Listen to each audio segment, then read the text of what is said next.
जय हिंद साथियों, स्वागत है आप सभी का एक बार फिर से आपके अपने YouTube चैनल में। दोस्तों, ये वीडियो उन तमाम अभ्यर्थियों के लिए है जिन्होंने 2018 में पात्रता परीक्षा दी थी वर्ग 1 की, और कई बार उन्होंने मुख्यमंत्री, विधायकों और मंत्रियों को ज्ञापन देने के बाद भी उनकी जो थर्ड काउंसलिंग है वो नहीं हुई है। हालांकि अभी भी वो पद शेष हैं और थर्ड काउंसलिंग पूरी तरह से हो सकती है। जो भी वेटिंग में अभ्यर्थी हैं उनके लिए पदवृद्धि के साथ ये वेटिंग क्लियर की जा सकती है, लेकिन अभी तक सरकार ने इस विषय में कोई भी कदम नहीं उठाया है। वर्ग 2 चयन परीक्षा हो चुकी है और यही हालत आगामी जो चयन परीक्षा में अभ्यर्थी बैठे हुए थे उनके लिए भी यही समस्या खड़ी होने वाली है।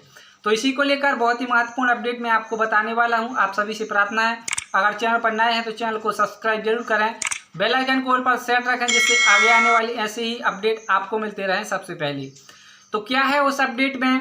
ये अपडेट बहुत ही महत्वपूर्ण होने वाला है उन तमाम जो पात्रता परीक्षा पास अतिथि शिक्षक हैं उनके लिए भी, और जो पात्रता परीक्षा पास अभ्यर्थी हैं जिनका नाम वेटिंग में है और उनकी वेटिंग क्लियर नहीं हो पा रही है उनके लिए भी। क्या कुछ खास है इसमें? सरकार को अब सभी अभ्यर्थियों ने अल्टीमेटम ये मान के चलें कि चुनौती दे दी है कि अगर उनकी मांगों पर विचार नहीं होता है तो निश्चित तौर पर वे अब विशाल आंदोलन करेंगे, और इसको लेकर उनका हक बनता है क्योंकि उन्होंने ये परीक्षाएं देकर, क्वालिफाई होकर और डबल टेस्ट देकर ये परीक्षा पास की है। अब सरकार का कर्तव्य बनता है कि उन्हें उनका हक दिया जाए, उन्हें इस जो कहा जाए कि जो पदवृद्धि होनी चाहिए नियम के अनुसार, तो पदवृद्धि कर उन अभ्यर्थियों को उन सीटों पर उनका अधिकार दिया जाए। तो चलिए मिलकर अपडेट देख लेते हैं। तो देखिए साथियों, तीसरी काउंसलिंग के इंतजार में अभ्यर्थी हो रहे ओवरएज। 7 साल में भी शिक्षकों की भर्ती अधूरी।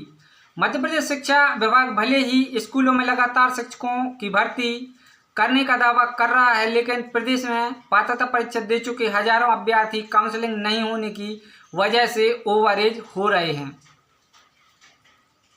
अभ्यर्थी पिछले 7 साल से शिक्षक बनने का सपना देख रहे हैं। दरअसल कर्मचारी चयन बोर्ड ने स्कूल शिक्षा विभाग के लिए 2018 में उच्च माध्यमिक शिक्षक भर्ती के लिए 17,000 पदों पर नोटिफिकेशन जारी किया था। इन पदों के लिए कोरोना काल के बाद अक्टूबर 2021 में भर्ती प्रक्रिया शुरू हुई थी, लेकिन सेकेंड काउंसलिंग के बाद शेष पदों के लिए काउंसलिंग ही नहीं की गई। अब थर्ड काउंसलिंग को लेकर अभ्यर्थी कई बार अधिकारियों और नेताओं के चक्कर काट चुके हैं, लेकिन सुनवाई नहीं हो रही है।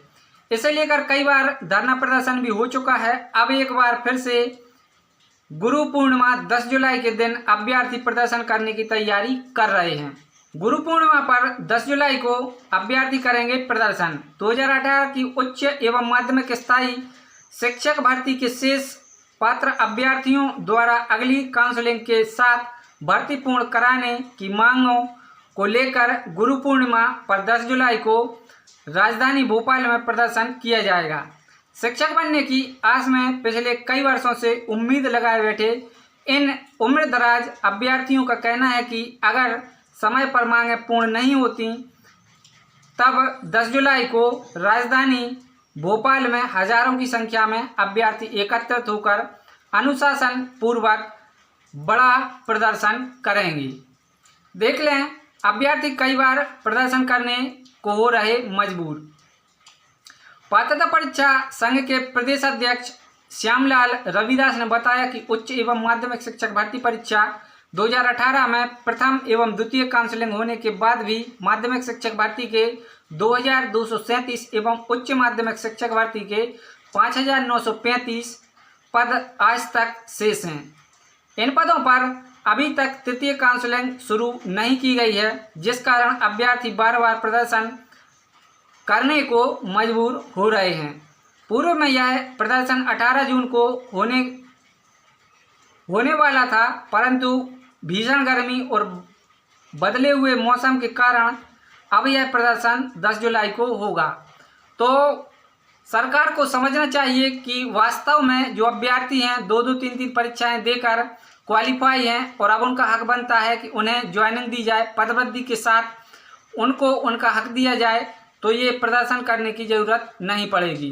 सरकार जल्द से जल्द इस विषय में ठोस कदम उठाए और उन अभ्यर्थियों को उनका हक दिया जाए, क्योंकि इसमें वो भी अतिथि शिक्षक शामिल हैं जिन्होंने 2-2 3-3 परीक्षाएं देकर ये परीक्षा पास की है। अब वो उम्रदराज हो चुके हैं, कुछ भी नहीं कर सकते। अब वो अपना जीवन यापन और अपने घर परिवार का भरण पोषण कैसे करेंगे। तो सरकार को इस विषय में ज़रूर सोचना चाहिए और इस विषय में ठोस कदम उठाना चाहिए। आपका इस विषय में क्या कहना है, कमेंट के माध्यम से ज़रूर बताएं। मिलते हैं एक और नए अपडेट के साथ, तब तक के लिए जय हिंद, वंदे मातरम।